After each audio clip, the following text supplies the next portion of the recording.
โดนแล้วปลาดุกครับผมอ้าวครับผมแต้มแรกมาแล้ว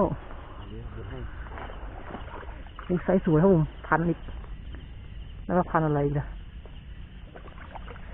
โอ้โหครึ่งโลอุ้ยอ้วนตับเลยน้ำวนครับอ้วนเลยเรียบร้อยครับผมบาดแล้วปลาดุกจุ่มน้ำปลาดุกคลองธรรมชาติครับผมไซส์สวยเลย